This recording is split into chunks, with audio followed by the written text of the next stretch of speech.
हमारे पास मैथमेटिक्स में चार ही बुनियादी तौर पर ऑपरेशंस होते हैं जिनको हम कहते हैं डमास। और ये डमास तरतीब भी बताता है हमें कि पहले कौन सा ऑपरेशन होगा फिर उसके बाद कौन सा होता है। तो डमास का ये बाकायदा एक रूल है और ये बुनियादी रूल है मैथमेटिक्स में। अब डमास में डी से क्या मुराद होगी, यानी जो भी हमारे पास ऑपरेशंस होंगे उनमें सबसे पहले हम डिवाइड का अमल परफॉर्म करेंगे। फिर डिवाइड जब हो गया तो फिर उसके बाद हम एम यानी मल्टीप्लिकेशन का अमल करेंगे। फिर मल्टीप्लिकेशन के बाद हम ए यानी एडिशन का अमल करेंगे।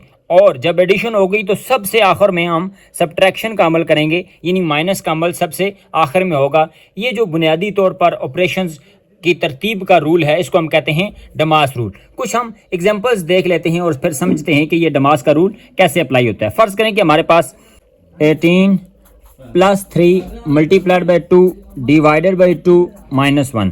फर्ज करें कि हमारे पास ये कोई एक क्वेश्चन है कि जिसमें हम देख रहे हैं कि हमारे पास प्लस वाला ऑपरेशन भी है, मल्टीप्लाई, डिवाइड और माइनस, यानी चारों जो बुनियादी हमारे पास ऑपरेशंस होते हैं वो सारे मौजूद हैं। अब ऐसा नहीं है कि हम इसी तरतीब से चलें कि पहले प्लस लिखा हुआ तो पहले प्लस कर दें, फिर मल्टीप्लाई कर दें, फिर डिवाइड और आखिर में माइनस, ऐसा नहीं है। बल्कि हमने इस डमास रूल को फॉलो करना है। तो यहाँ पर हमारे पास सबसे पहले डिवाइड है, इसलिए हम पहले डिवाइड करेंगे, बाकियों को एज इट इज़ लिखेंगे, बाकियों को नहीं छेड़ेंगे।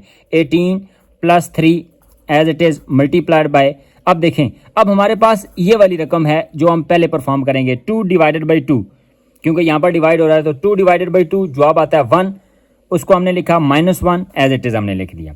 अब डमास के बाद दूसरा जो हमारे पास ऑपरेशन होता है वो डिवीजन के बाद मल्टीप्लिकेशन होती है, तो अब मल्टीप्लाई करेंगे, 18 को एज इट इज़ लिखेंगे प्लस एज इट इज़, अब 3 मल्टीप्लाइड बाई 1, अब हमने इसको लिखना है 3 1 इज़ 3 होता है, -1 एज इट इज़। अब हमारे पास जो तीसरा ऑपरेशन है वो होता है एडिशन का, यानी प्लस का। अब प्लस का करते हैं, 18 प्लस 3 21 -1 एज इट इज़। अब हमने कहा था कि डमास में हम आखिर में माइनस का अमल करेंगे, यानी सब्ट्रैक्शन का अमल करेंगे। अब हमने आखिर में ही करना है, 21 में से हम 1 निकालेंगे तो हमारे पास जवाब आता है 20, यानी जो हमारे पास जवाब है वो आ जाएगा 20। अब हम एक और भी एग्जाम्पल देख लेते हैं ताकि हमें चीज़ें ज़्यादा अच्छे तरीके के साथ समझ आ जाएं। फ़र्ज़ करें कि हमारे पास एक सवाल है 54 plus 2 multiplied by 4 minus 9 divided by 3। फ़र्ज़ करें कि ये हमारे पास एक क्वेश्चन है कि जिसमें चार बुनियादी ऑपरेशंस जो होते हैं वो चारों मौजूद हैं। जैसे पहले बात हुई कि हम इस तरतीब को फॉलो नहीं करेंगे कि पहले प्लस का अमल है तो पहले प्लस ही कर लेते हैं, फिर मल्टीप्लाई, और यहाँ पर आखिर में डिवाइड है तो डिवाइड को आखिर में करेंगे, नहीं। बल्कि हमने जो पढ़ा है कि डमास का रूल है, हम इसी फार्मूले को अपनाएंगे, यानी पहले हमने डिवाइड के अमल को करना है। 54 plus 2 as it is multiply 4, ये एज इट इज़ करेंगे, माइनस ये 9 डिवाइडेड बाई 3, इसको हम पहले करेंगे 9 डिवाइडेड बाई 3, यानी 3 का टेबल कितनी दफ़ा 9 तक जाता है तो 3 3 ज़ार 9, ये जवाब आ गया 3। अब दूसरा अमल मल्टीप्लाई का होता है, मल्टीप्लाई देखते हैं 54 प्लस, अब ये एज इट इज़, अब 2 मल्टीप्लाइड बाई 4, ये 2 डिजिट्स मल्टीप्लाई हो रहे हैं, इनको मल्टीप्लाई करते हैं, 2 4 ज़ार 8 -3।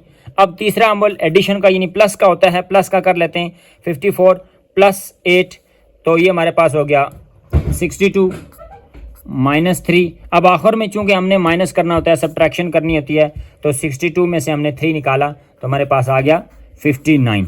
तो ये बुनियादी तौर पर जो मैथमेटिक्स में चार ऑपरेशंस होते हैं, प्लस माइनस डिवाइड मल्टीप्लाई, तो ये उनकी तरतीब बताता है कि किस ऑपरेशन को हमने पहले करना है। सबसे पहले डिवाइड, फिर मल्टीप्लाई, फिर एडिशन, फिर सब्ट्रैक्शन, और इसको डमास रूल ही कहा जाता है।